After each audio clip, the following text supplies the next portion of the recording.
Dari kita, untuk kita. Teman-teman pasti sudah tahu, Indonesia merupakan negara yang beragam. Beragam ras, beragam suku, bahasa, pikiran, dan juga fauna dan juga flora. Masih banyak lagi hal beragam yang ada di Indonesia. Teman-teman, apakah kita sadar bahwa kita belum memaksimalkan keberagaman kita? Hal simpel dari keberagaman itu adalah saling menghargai, membantu satu sama lain, tidak saling menjatuhkan, dan saling menjalin kebersamaan. Namun, terkadang kita dibutakan oleh keberagaman itu sendiri. Kadang kita masih sering belum bisa menerima yang terlalu berbeda dengan kita. Bahkan yang lebih parah, kita sampai membuli yang mana bisa kita lakukan secara sadar atau tidak sadar. Padahal, perbedaan itu adalah bentuk keberagaman kita. Banyak saya menemukan teman-teman yang membuli di media sosial. Ada perbedaan warna kulit, pemikiran, ekonomi, dan masih banyak lagi. Padahal, kita bisa merubah itu semua dengan hal yang lebih positif. Kita bisa lebih menghargai perbedaan yang ada, namun kita dibutakan oleh pengetahuan yang rendah. Sebenarnya semua ini masalahnya apa sih? Ada di mana sih? Nah, salah satu penyebabnya adalah sumber daya manusia yang rendah.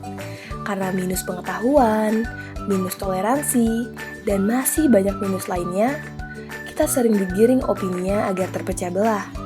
Sering percaya dengan sesuatu tanpa riset atau data, atau mencari tahu kebenarannya. Bertindak tanpa memikirkan resiko. Dengan begini, maka akan sulit Indonesia untuk maju. Lalu, upaya apa yang harus dilakukan?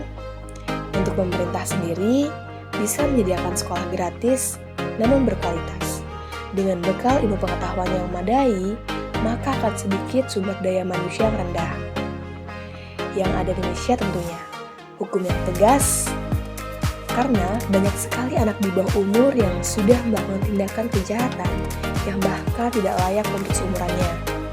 Karena kurangnya pengawasan orang tua dan juga pemerintah yang lalai dalam penegasan hukum tentang anak, yang mana mereka berpikir tindakan mereka akan dianggap wajar karena usia mereka yang belum bisa membedakan mana yang benar atau salah.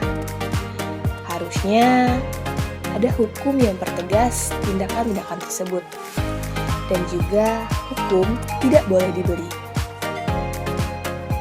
Lalu upaya dari diri sendiri.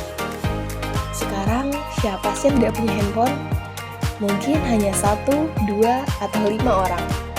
Kita bisa bijak menggunakan handphone kita dengan cara menggunakannya untuk hal yang positif, untuk belajar, berjualan, dan banyak lagi.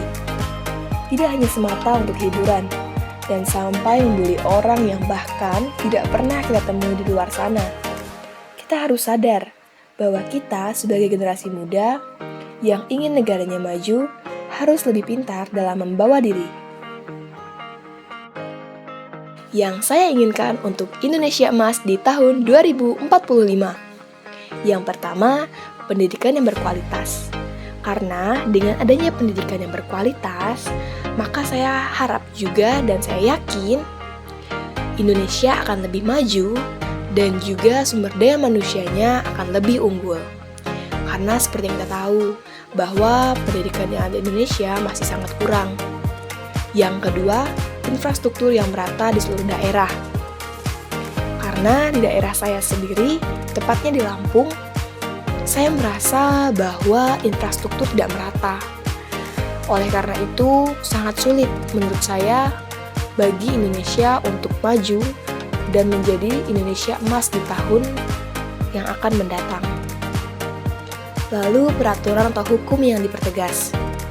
Seperti yang saya jelaskan sebelumnya, hukum tidak bisa dibeli dan hukum harus dipertegas. Karena dengan itu, maka kedepannya mungkin akan sedikit orang yang melanggar hukum-hukum yang ada. Mungkin Indonesia masih jauh dari kata maju, namun Dengan kita sebagai masyarakat dapat membantu dengan menjadi masyarakat yang lebih berkualitas. Itu akan membuat Indonesia sedikit lebih unggul dari sebelumnya. Musuh kita bukan negara lain, melainkan negara kita sendiri. Rasa malas untuk bangkit, jika tidak dimulai dari kita, lalu siapa lagi? Jadilah generasi emas untuk Indonesia emas.